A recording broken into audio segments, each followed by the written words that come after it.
KKR ফ্যানরা একটু চুপ করে বসো। আজকের ভিডিওটা তোমার জন্য একেবারে রিয়ালিটি চেক। তুমি ভাবছো এবার তো প্লে অফ নিশ্চিত, নাকি এমনি চলতে থাকলে লিগ টেবিলের একদম নিচে গিয়ে পড়ব।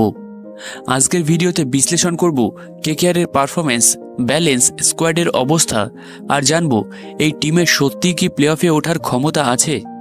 এই মুহূর্তে 17 এপ্রিল 2025 অনুযায়ী কেকেআর পয়েন্টস টেবিলে মাঝামাঝি জায়গায়। কয়েকটা ম্যাচ জিতেছে, আবার কিছু ম্যাচে হারের ধাক্কা খেয়েছে। সর্বশেষ ম্যাচে কি হয়েছে জানো? মাত্র 111 রান তাড়া করেও হেরে গেছে পাঞ্জাব কিংসের কাছে।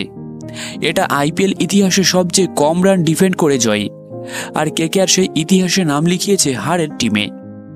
এই পারফরমেন্স কি প্লে অফসের টিমের মতো শোনায়? যাই হোক, তো চলো একটু আলোচনা করে নিই। Number 1, batting balance. আচ্ছা, সমস্যাটা কোথায়? ব্যাটিং অর্ডার এখন যেন experiment lab. Venkatesh Iyer top অর্ডারে দামে 23 কোটি হলেও পারফরমেন্সে ফ্লপ, বলতে জঘন্য ফ্লপ। রিঙ্কু সিং এখনও টপ ফিনিশার, কিন্তু তাকে এত নিচে খেলালে কি লাভ? আন্দ্রে রাসেল মেজর হিট বা মিস। শেষ 3 ম্যাচে মিডল অর্ডারে 60 রানও হয়নি পুরো দল মিলে। এভাবে চললে একটা ম্যাচ তো যেতেই পারে, কিন্তু প্লে অফ আমার মনে হয় না। এরপর নাম্বার 2, বোলিং নিয়ে আসার আলো। কেকেআরের আসল হিরো এখন বোলাররা। সুনীল নারিন ফর্মে রয়েছেন, পাওয়ার প্লেতে উইকেটও পাচ্ছেন, ইকোনমিও ভালো। বরুণ চক্রবর্তী উইকেট টেকার, হর্ষিত রানা দারুণভাবে নিজেকে প্রমাণ করেছে।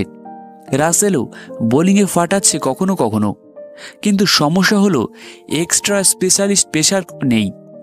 ডেথ ওভারে এখনও বোলিং নিয়ে দুশ্চিন্তা থাকে। যদি কেউ 18তম বা 20তম ওভারে ম্যাচ নিয়ে যায়, তখন কে ডেলিভার করবে? একটা টিম যদি প্লে অফে যেতে চায়, তাদের দরকার কমপক্ষে 8 থেকে 9টা জয়। কেকেআরের সামনে এখনও 7টা ম্যাচ বাকি, সবগুলো হাই প্রেসার গেম।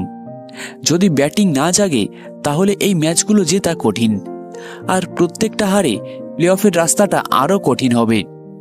সত্যি বললে কেকেআরের হাতে এখনও সময় রয়েছে, কিন্তু এখনই বদল না আনলে পরে কিছু করার থাকবে না।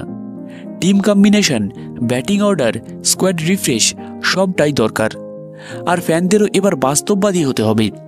আচ্ছা, তোমার কি মত? কেকেআর প্লে অফে যাবে বলে তোমার বিশ্বাস আছে, নাকি এই টিমে বড় কিছু আশা করা অলীক স্বপ্ন?